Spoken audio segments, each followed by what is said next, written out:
नवविवाहित पत्नी बार-बार अपनी सास पर आरोप लगाए जा रही थी और उसका पति उसे बार-बार मर्यादा में रहकर बोलने की सलाह दे रहा था, लेकिन पत्नी चुप होने का नाम ही नहीं ले रही थी। जितनी बार पति उसे माँ के खिलाफ बोलने से मना कर रहा था, वह उतनी ही जोर-जोर से चीख-चीख कर कह रही थी, मैंने अंगूठी टेबल पर ही रखी थी। जब तुम्हारे और मेरे अलावा कोई और इस कमरे में नहीं आया तो अंगूठी कहाँ जा सकती है? हो ना हो माँ जी ने ही उठाई है। अब पति की सहनशक्ति जवाब दे गई थी और उसने गुस्से में आकर पत्नी को थप्पड़ मार दिया। पत्नी का सिर झंझना उठा और उसकी आंखों से आंसू बहने लगे। अभी 3 महीने ही हुए थे उनकी शादी को और दोनों के बीच प्यार भी बहुत था, लेकिन आज पति ने माँ के लिए पत्नी पर हाथ उठा दिया था। पत्नी इस अपमान से तिलमिला उठी और बोली, अगर इस घर में मेरा इतना ही सम्मान है कि सच बोलने पर थप्पड़ खाना पड़े तो मैं घर छोड़कर जा रही हूँ। तुम अपनी माँ के साथ ही खुश रहो। पति ने थप्पड़ मारने के बाद पछताया, लेकिन माँ के लिए पत्नी के गलत आरोप पर उसने चुप रहना ही सही समझा। थोड़ी देर में पत्नी ने सामान बांध लिया और घर छोड़ने लगी।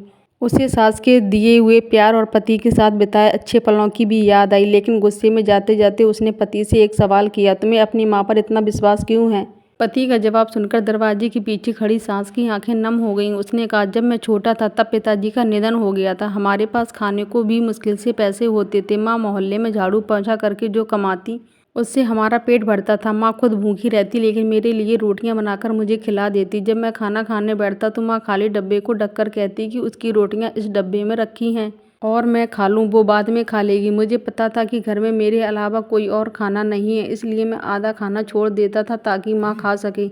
माँ ने मेरी जूठी थाली खाकर मुझे पाला और बड़ा किया। आज जब मैं 2 रोटी कमा सकता हूँ तो यह कैसे सोच सकता हूँ कि जिसने खुद भूख सही वो आज किसी अंगूठी की चोरी करेगी।